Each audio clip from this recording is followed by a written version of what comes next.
All right, how we doing today out there in YouTube land? Today is 21st of June. I'm out here in the garage. It's rapidly warming up. And today's project is going to be put a new rear tire on the old electric glide here. It's already 85.6 in here. I'm going to start to take this thing apart, take the saddlebags off, get it up here on the old jack that I've had for well over about 35 years. I've had that jack. And today we're going to put on the Michelin Commander 2, which I heard are really nice tires.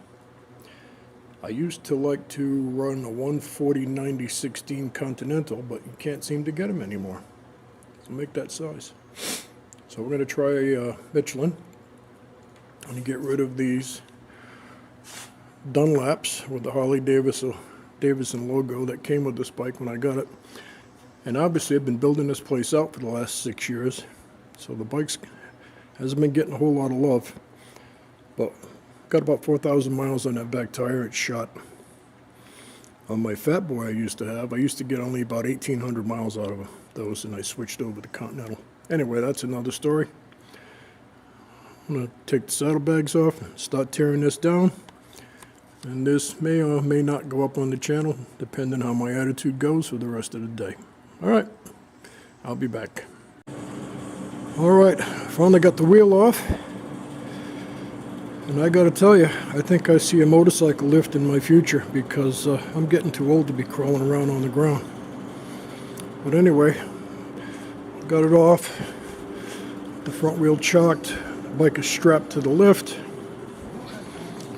and as you can see, this thing's done. This is a Skinner. Alright, it's off the bike. I'm going to go in the house and cool off about 20 degrees and break that tire down. More to come. Okay, I got the tire off using the old Harbor Freight motorcycle adapter, which I've had like forever, over 30 years, or 20 some years I think. Using the correct tools. These are just coffee can lids, because I only had one of these left. And you soak the tire down really good, and it's really not that difficult. You just want to protect your rim. So now I'm going to take this off, clean it up real good, polish the rim up. And what I did here, these are metal. I don't know if you can even see it in the shade here. I just put a double layer of duct tape on them. They hold the rims. Good enough. And that's it. So it's about 94 degrees right now.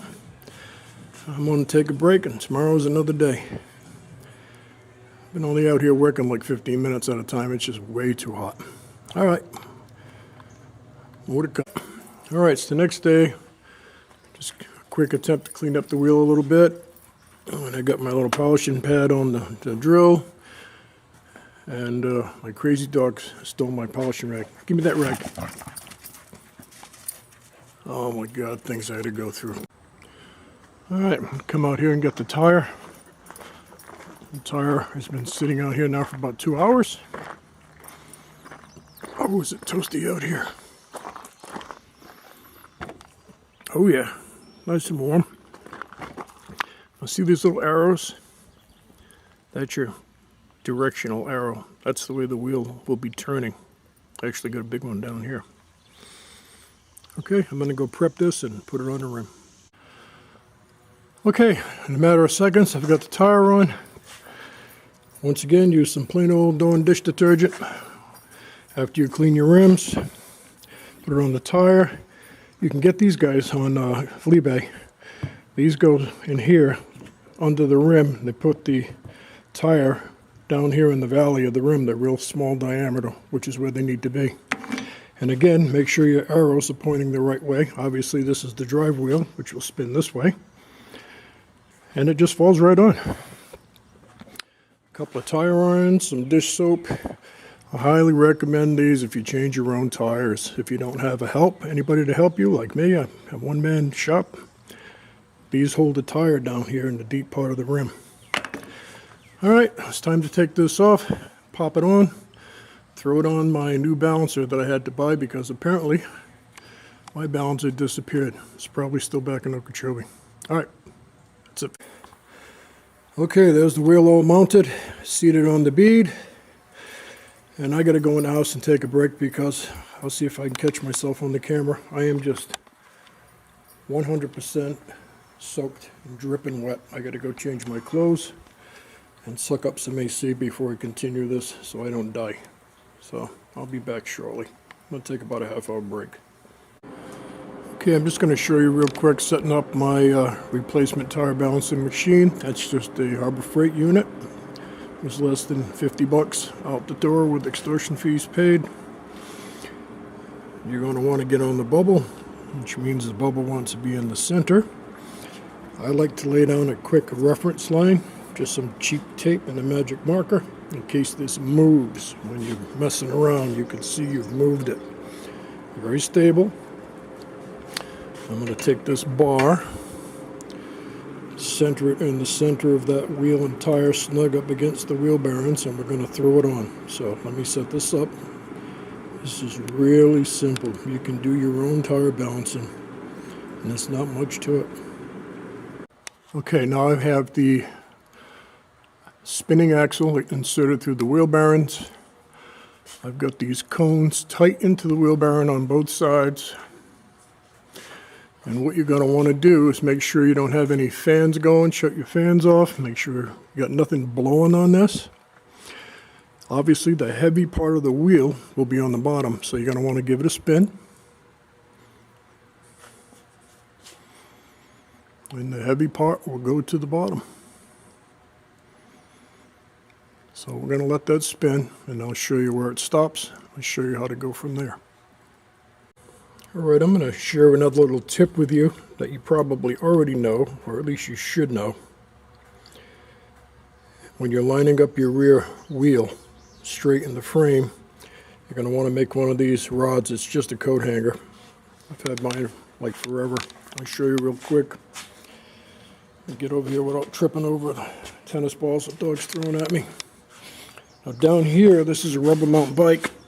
In here where the rubber mount is, you'll see that little drilled hole there in the shaft. You want to put one end of that pointer in there. And this is kind of cluttered. But basically you just put a zip tie on this end and line it up with your axle midpoint on both sides, and that's how you get your rear tire running true. And another little thing, the tire has stopped spinning. When you get one of these, when you give your wheel just a little spin, you want to make sure that tire should go about at least minimum four or five rotations before it stops if it's working properly. And that one does. I've already done it twice. So I'm going to show you how to mark it, and we'll go from there. All right, I've spun this tire about 6 times, and it continually ends up in that spot. The light spot here is right by the little Michelin dude's head, which would be about 10 o'clock on this side. And when you look at it from this way, it would be in approximately 2 o'clock position. And it's done it over and over and over. So this wheel, when I took it off, only had a ½ ounce of weight on it, 2/4 ounce pieces. And I'm thinking that's probably what it's going to take again. And I just removed the residue. It was right there. So I'm going to put it right back in that same spot and see what happens. Actually, I'm going to put it on this side. That's closer to where the little Michelin guy's head is. Let's see if I can get it right up in here close. All right, let me try to stick one on. I got to keep washing this tire because new tires have mold release agent on them, which is why some people crash when they put new tires on their bike. That goes out from under them. You got to wear that shit off, man. Don't be stupid. It'll really hurt. Okay, I've been carefully playing around and being overly redundant. Now, the little dude's head, Mr. Michelin, he was on top. Now he's on the bottom. And I'm going to show you this turn in quadrants. I'm going to take him up to the top.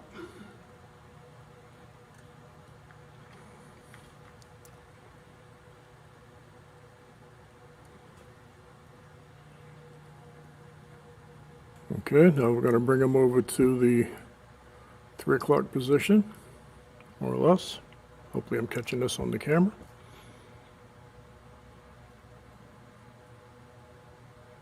Now we'll take it over here to the 9 o'clock position,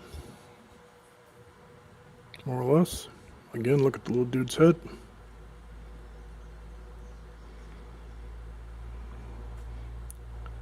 That's about as close as you're going to get it. And again, put it all the way on the bottom.